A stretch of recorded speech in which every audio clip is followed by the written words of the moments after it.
You need to watch this if you've ever wondered how people make money online without a product of their own. So what is affiliate marketing? It's a way to make money by promoting other people's products. Think of it like being a digital salesperson. When someone buys a product through your link, you get a commission. It's simple, really. First, you sign up for an affiliate program. There are tons of them out there, like Amazon Associates or ClickBank. Once you're in, you pick products you want to promote. Next, you share these products using a special link that tracks the sales back to you. You can use social media, blogs, or even YouTube to spread the word. The best part? You don't need to invest a lot of money up front. All you need is a computer, internet connection, and some creativity.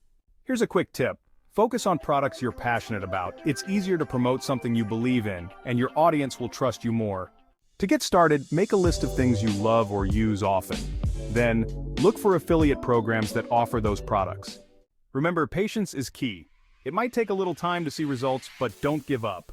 Stay tuned for our next post, where we'll dive deeper into choosing the right products and creating engaging content. You've got this. Don't forget to hit follow and turn on notifications so you don't miss out. Let's make that passive income dream a reality.